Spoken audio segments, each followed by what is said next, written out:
Today, I'm just telling you a story. My story.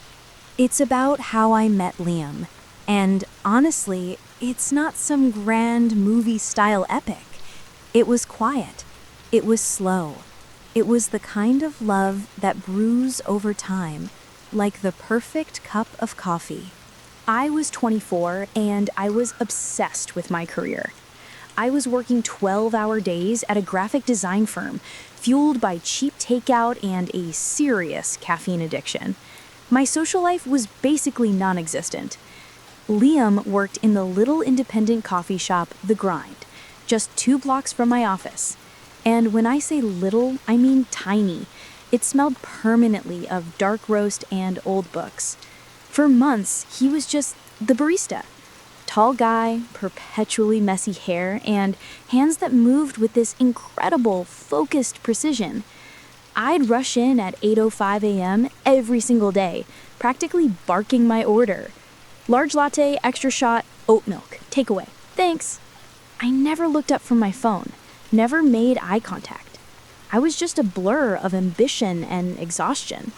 Then, one Tuesday, my entire day imploded.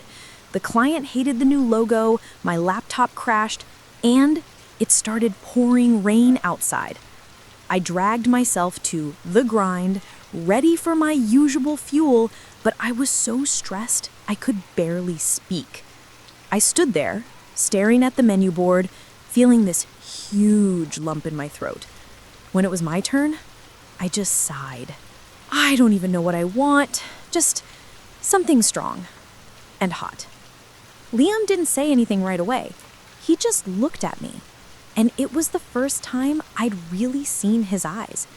They were this warm, unsettlingly kind shade of brown. And for the first time, I felt seen, not just as a customer, but as a person having a terrible day. He leaned in conspiratorially and said in a low voice, "You look like you need the emergency mocha. No judgment." I actually laughed, a real, honest-to-goodness laugh that felt rusty and strange. He made it for me, the emergency mocha. It was rich, dark, and perfectly sweet. When he handed it to me, he'd written something on the cup. Not my name, but just a little drawing. A tiny, grumpy-looking rain cloud with a tiny lightning bolt.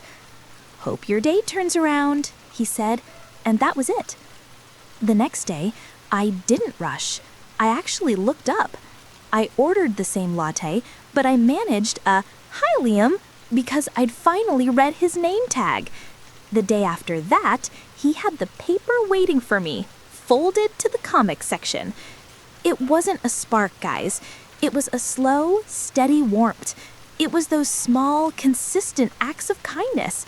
It was the beginning of me realizing that sometimes the greatest love stories start not with fireworks, but with a simple, perfectly crafted cup of coffee. So the emergency mocha moment was the crack in the wall, you know? It let the light in.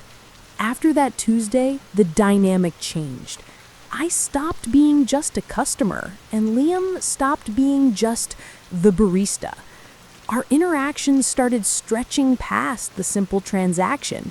It was always quick, just a minute or two while he steamed milk or pulled a shot, but we'd talk about the terrible weather or the book he was reading or the crazy political cartoon in the morning paper.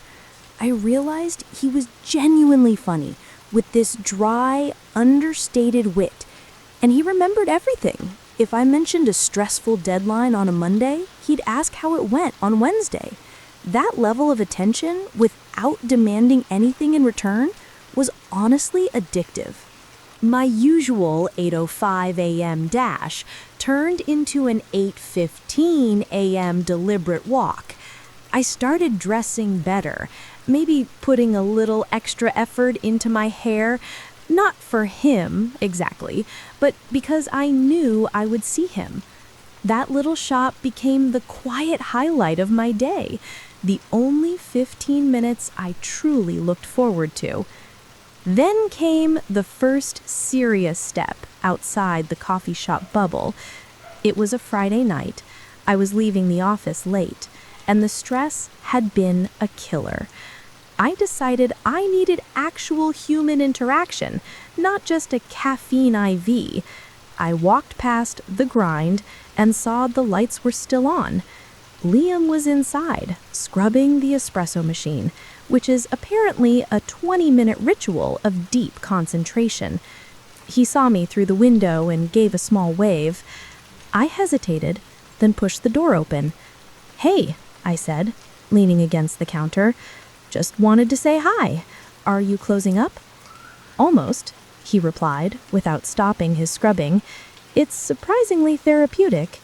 You still working?" "Just finished. My brain is mush. I feel like I need to talk about anything that doesn't involve font sizes or color palettes." He paused, finally wiping his hands on a towel. He looked at the clock, then at me. "The old cinema down the street is playing a double feature of terrible 80s action movies. I was gonna head over there when I finish. No commitment, no pressure. You could make fun of the special effects with me." And just like that, it wasn't a coffee order anymore. It was a date. A completely unofficial, low-stakes, ridiculously perfect first date. We spent 3 hours whispering jokes about shoulder pads and improbable stunts. It wasn't a rush of passion. It was easy. It was safe. It was like I'd finally found the rhythm I never knew I was missing. We talked for hours that night, not about work, but about our families, our terrible high school fashion choices, and the places we wanted to travel. I found out he was studying literature on the side and hated reality TV with the same fiery passion I did. From that night on, the story wasn't about coffee anymore. It was about time spent together. We went from daily greetings to texting all day. We went from bad movies to trying every weird food truck in the city. We went from being strangers to being the people who knew each other's entire internal landscape. It's been 5 years since that emergency Mocha. We've moved out of the city, Liam quit the coffee shop and is now teaching English, and I started my own design studio. We still have coffee together every morning, but now I make it for him. And every time I hand him that mug, I think about that shy, stressed 24-year-old girl who never looked up from her phone. Liam didn't save me. He just noticed me. He just handed me a cup and said, "Hey, I see you're struggling. Here's a little kindness." And that, for me, is the best kind of love story there is. It's built on attention, patience, and the perfect balance of strong and sweet.